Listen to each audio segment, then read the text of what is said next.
of course, than humans have and longer than plants. So they're not going anywhere. Fairy ring's been here a long time. But you're right. Yeah, absolutely. You've done so much to create awareness about fairy ring. You know, Frisky Fairy Ring Friday is that's a good one. And this is one of those diseases that I think everybody, you know, that likes this kind of Root Docs miniseries is going to listen to. And it can be very challenging to manage. I mean, this, you know, not to say controlling dollar spot is easy, Right. but this is a different beast. And, you know, as you said, over 60 different organisms can cause this. Right. You know, with that, all those organisms could have different sensitivities to temperature, different sensitivities to what fungicides we use. Correct. And I'm sure that plays into why this is so difficult. Right. You mentioned the hashtag Frisky Fairy Ring Friday, which happens on Twitter. And I have to give credit also to Dr. Derek Settle and Dr. Henry Wetzel. The three of us kind of came up with this together years ago. I think one of the first tweets is about that. And it's been kind of fun to post fairy ring pictures every Friday from all over the world. And some of them are just really fun to look at, the mushrooms and things. But there's also a serious point of view from those posts on damaged turf and then conversations that take place after that, or folks sharing what they're doing to manage fairy ring. So it's been a lot of fun. It's been educational. Hopefully I think it's been very helpful as well. But you mentioned the basidiomycete species, and you're spot on. I've seen fairy ring symptoms in the winter months, the cold tolerant fungal species, basidiomycete species. In the spring, there's certain species. In the summer, there's certain agaricus and other species, marasmius, that really like hot, humid weather. And then there's other basidiomycetes that'll thrive in the cooler temperatures.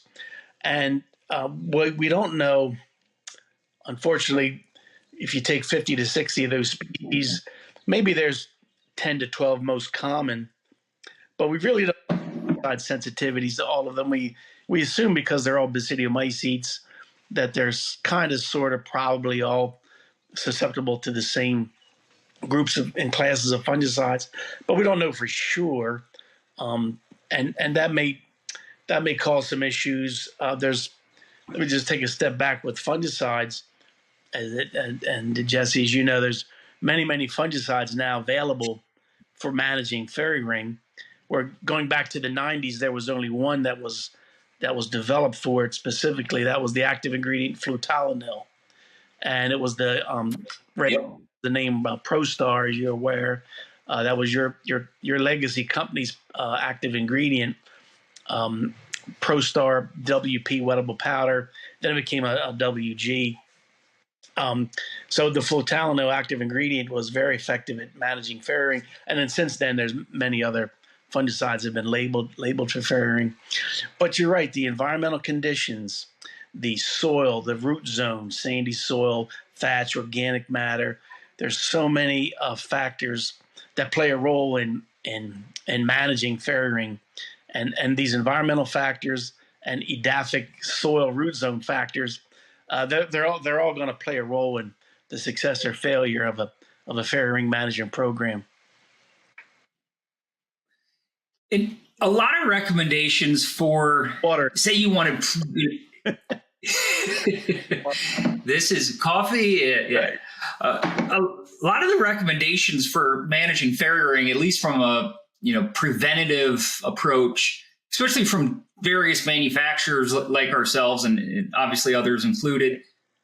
One of the things I've always wondered is, with the exception of some of the tropical locations, we say right around 50, 55 degree soil temperatures that, these fungi kind of start waking up, so to speak.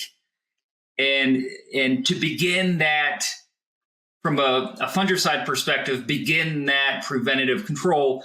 What I've always wondered is, So it's kind of been established, and I don't really know the data behind it about that 50, 55 degree window. But is there that upwards limit that we can say, okay, at these temperatures, those pathogens are then, or organisms are then going to just kind of go into remission on the warmer hot side of the temperature range? Oh, good question there. The temperature, the minimum temperature threshold, let's call it, was developed by Dr. Lee Miller. Now he's at Purdue University. He was a grad student at North Carolina State University, and he worked out the preventative application timings in spring applications and corresponded to that the soil range that you're talking about, 50 to 55. He had good results with applications starting then. The kind of as you mentioned, the basidiomycete fungi sort of starting to wake up, so to speak, and move into the spring and then into the summer. So that soil temperature threshold was very helpful to us for making preventative applications. Over the years, though, what we don't know if could we get away with one preventive application? Does it take two or three? And it just depends on the site. In some years with environmental conditions, you could get away with one application. In other years, it may take two or three or four preventive applications. We just don't know. How can you predict the weather and environmental conditions? But your question about upper threshold, that we don't know. I would assume that for many of these basidiomycete fungi, yes, there's an upper limit. But there's some, like Agaricus campestris is one. That one loves not Agaricus campestris. That's a common meadow mushroom that likes it more. There's Agaricus brunescens. That one really likes hot, humid weather. So that threshold may be 100, 105 Fahrenheit or above it. Who knows? It could be even higher. So we don't know the upper limit on these. But it's a good rule of thumb to start your preventative applications in the spring. But again, it depends on your geographic location. Like for example, if you're in Florida, you want to make the preventative applications in, November, December, going into January through May. That's their peak fairy ring season, although they can deal with fairy ring all year round. So it just depends. And then the other part of the soil temperature thing, the environmental sort of component, is the soil moisture and the root zone moisture content. That's so very important for developing these fairy ring symptoms.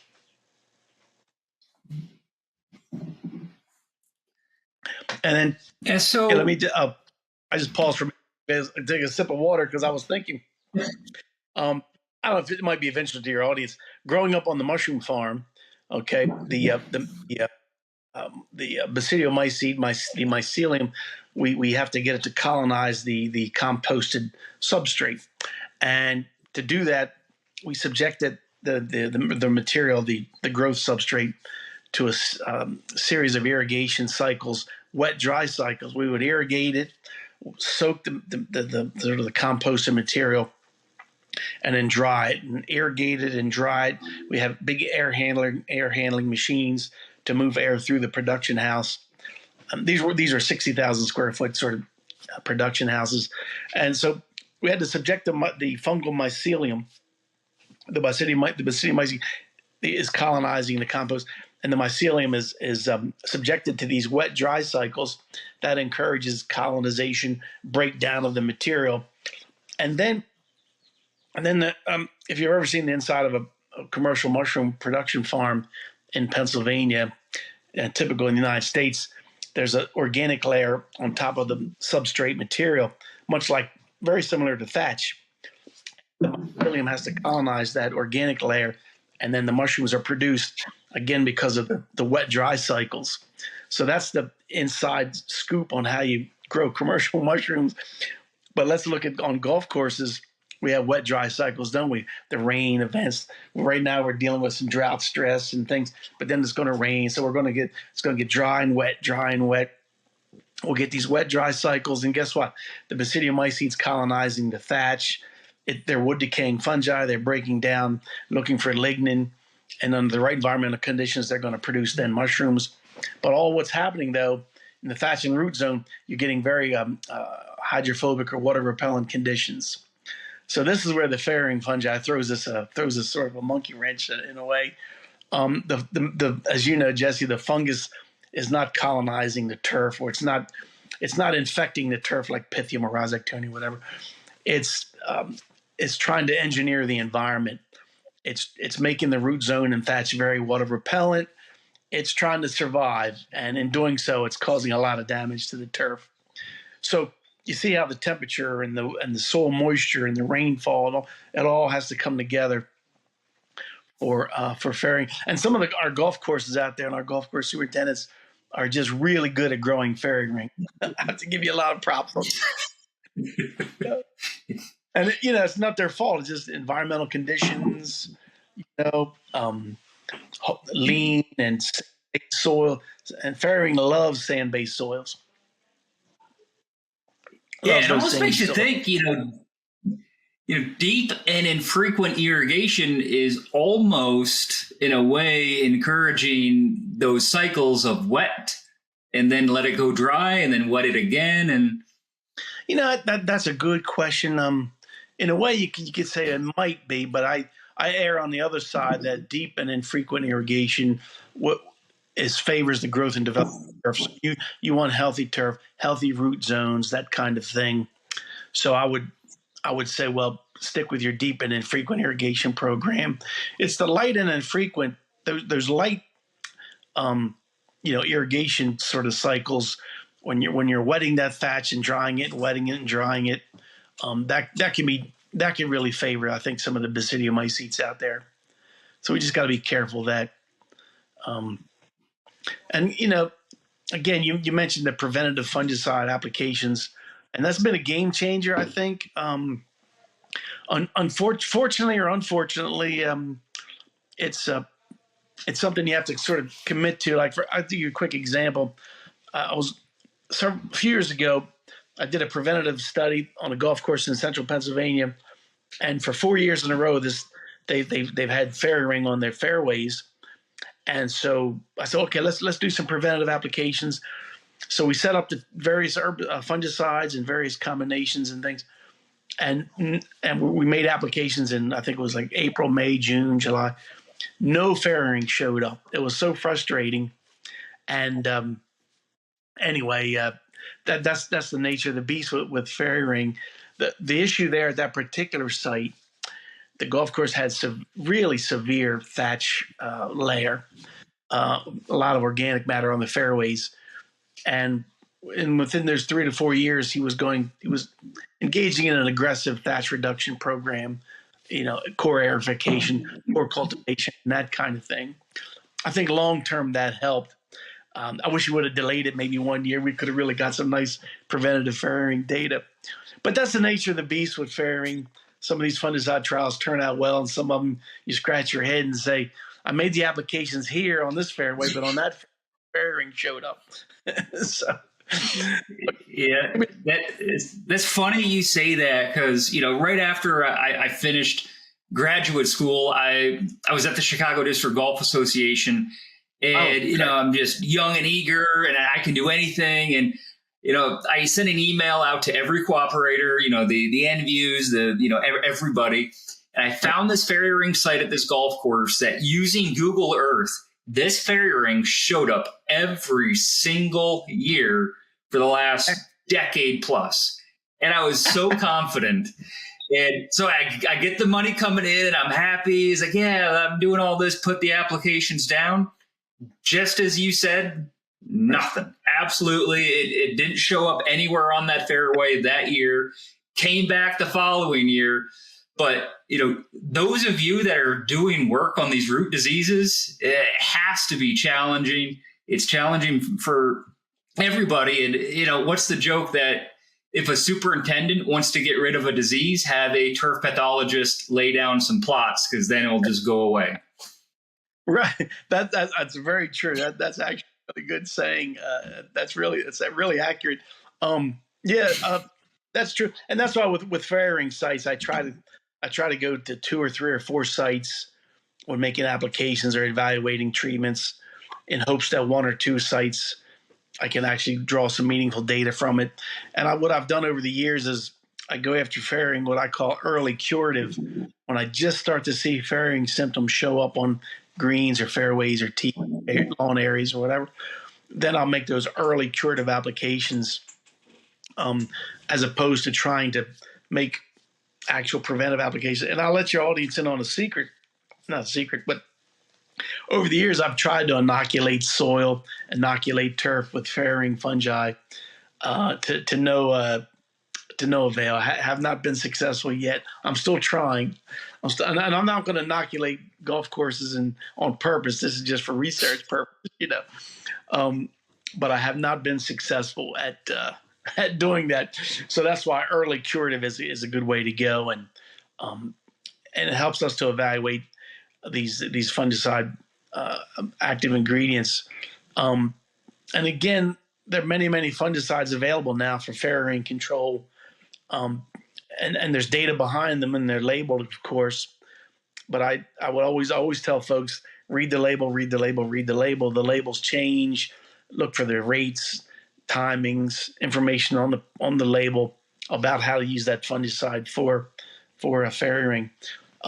One of the best things you can do, in my experience, is when you're using fungicides, don't forget, use them in combination with soil surfactants. That's been a real important component of either preventative or early curative or a curative sort of fairy ring management program. Would you recommend them together or separate applications? What would be your go-to?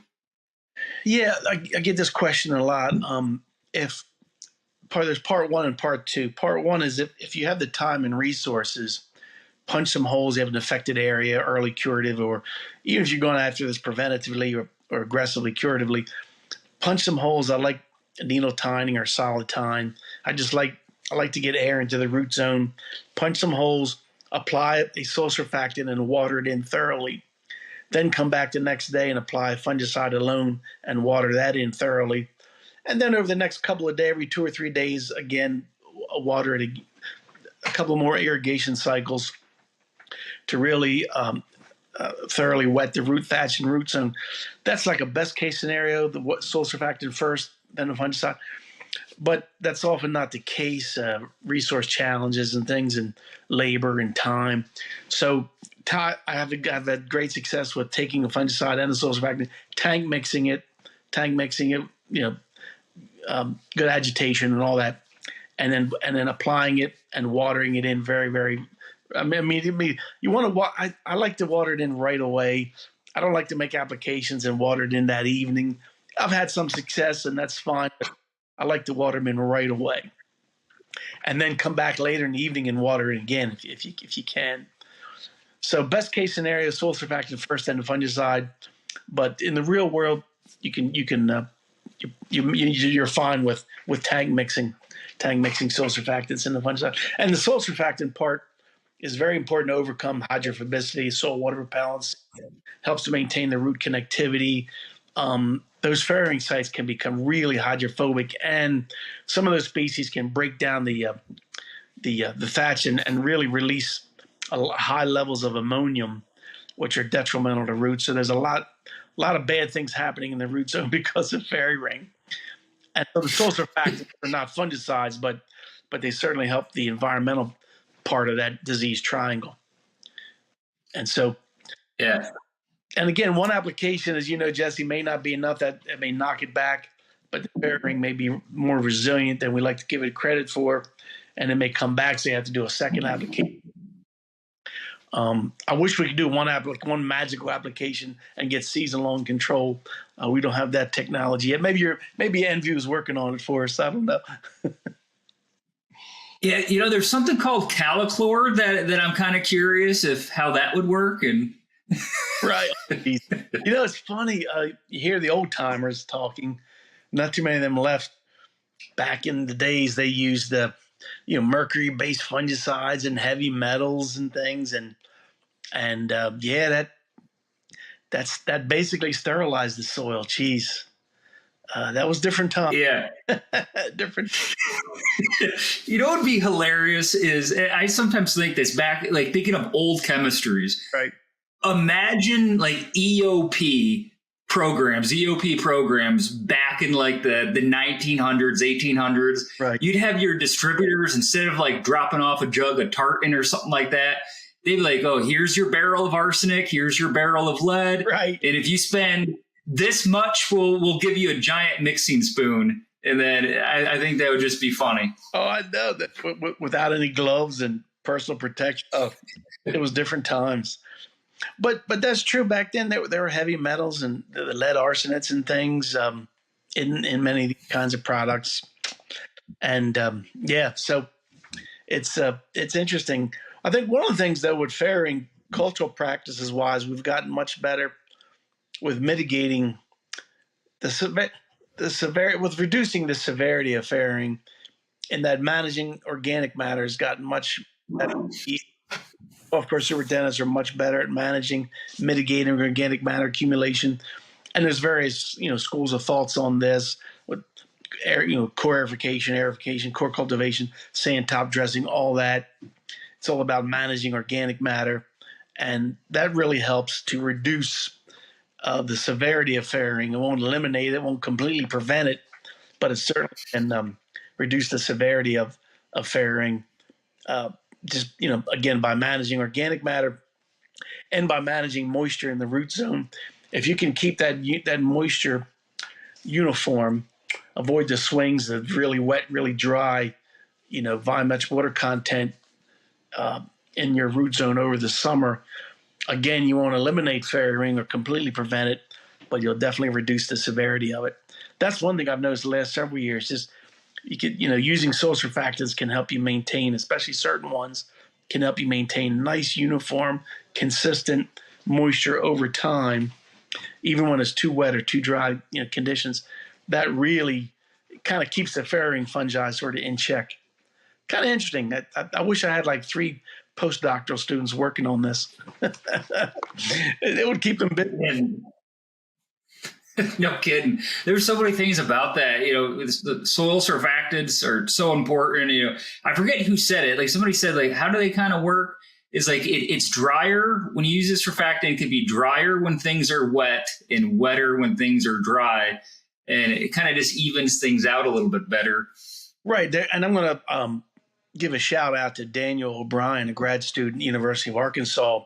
He just published an article in the USGA Green section. I think it was last week or earlier this week, talking about soil surfactants. Well, we know them. Technically they're soil surfactants, but as you know, the industry, we refer to them as wetting agents. And so look at the USGA Green section for that article this week by Daniel O'Brien. And then I've published some papers on soil surfactants over the years. Others have as well. Again, trying to gain more of an understanding and an insight into what they are and what they do, and how to use them properly and more effectively. And one thing I want to always tell superintendents and folks in the turf industry: wetting agents don't make water. Okay, when you make a wetting agent application, you got to water them in. Basically, let's call it placement. They need to get into the thatch, into the root zone. The minute we do that was irrigation or rainfall. They're not going to make water. They can't do that. So just got to keep that in mind. How's Jesse? I'm remiss here, and so for your audience, where are you located now? So I'm currently located in Greenville, South Carolina. Okay. Which is in the upstate. It's been great. So I went from Penn State University, yes, which I'd love to go back now that I actually have a real job and I have a few bucks to spend. Like, it's funny, like in grad school I was in Knoxville, and then undergraduate at Penn State. Everybody's like, "Did you go to this fancy restaurant? Did you do this?" Like, I had no money as a grad student. Like, I didn't go there. No, you can't do that as a graduate student. No. Okay, I didn't realize you were in Greenville. Okay, good. Well, you had great experience. Spent some time in Chicagoland, and Yep. And then I was up in Canada representing NView from a technical sense, and Fairy Ring from coast to coast, from Prince Edward Island all the way out to Vancouver Island. It is just that one disease that you could bring everybody in the room and start talking about it. Right there. You talk about Canada. There's a lot of fairy ring up there. There still is. There was a professor, Drew Smith, and he was at the University of Saskatchewan, and he did a lot of the early work on fairy ring. And you might have saw, maybe you have the textbook, the Smith, Jackson, and Woolhouse Amenity of Turfgrass Diseases textbook. It's classic. Dr. Noel Jackson, my academic grandfather, he trained Peter Denoden, who trained me. But Smith, real quick, as I was getting into fairy ring research years ago, I had a lot of questions, and so I picked up the phone and I called the University of Saskatchewan plant pathology department. I talked to someone there who put me into contact with Dr. Smith.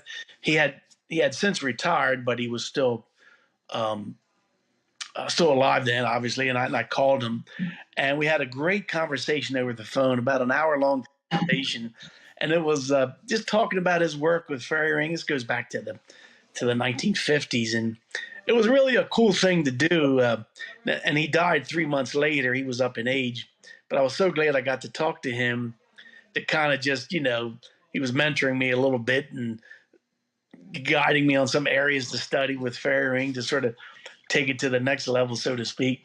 Anyway, I just wanted to share that with your audience. That was such a cool thing. If you're ever in a situation like that, don't hesitate. Pick up the phone or go visit someone, because you never know. Not to get too dramatic here, but just a month ago, I went to visit a golf course superintendent who was retired, and he was had dealing with some health issues, and we went to see him. It was on a Sunday morning in the hospital, and then a few days later he had passed away.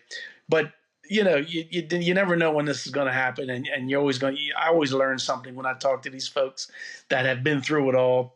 And I'll just share with your audience, the golf course superintendent, he made a comment, and because he hosted professional golf tournaments, and he has an impressive resume, and I don't want to mention the name, but he said, looking back on his career, he said the best thing he ever has done, what he remembers is trying to help people, trying to help assistant superintendents land jobs, things like that. And notice on his deathbed, so to speak, in the hospital, he didn't talk about the greatest thing he did was manage fairy ring or control POA or I'm glad I aerated those greens that year. You know what I mean? It's agronomically, we deal with this all the time and we love it. But at the end of the day, I guess it's about helping people. And you're doing this right now, Jesse.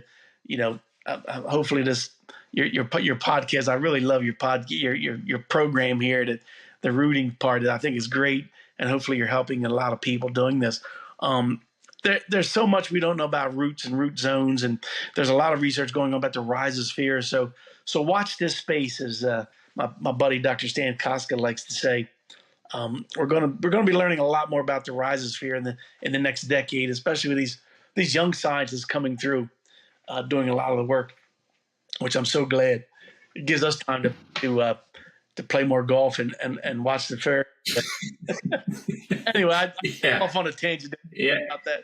This topic. It's certainly going to continue to get more exciting.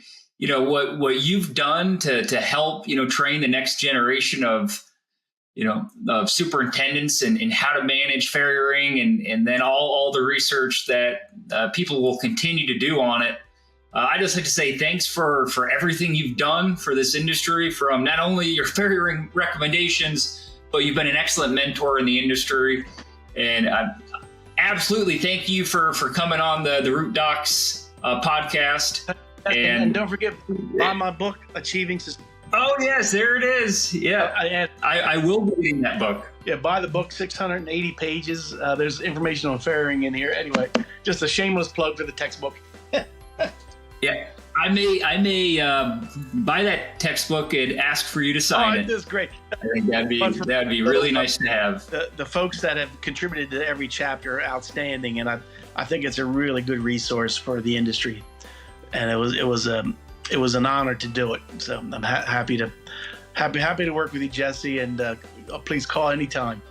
Okay, thanks, Mike, for joining the show. And you can find this series on the NV website and on YouTube.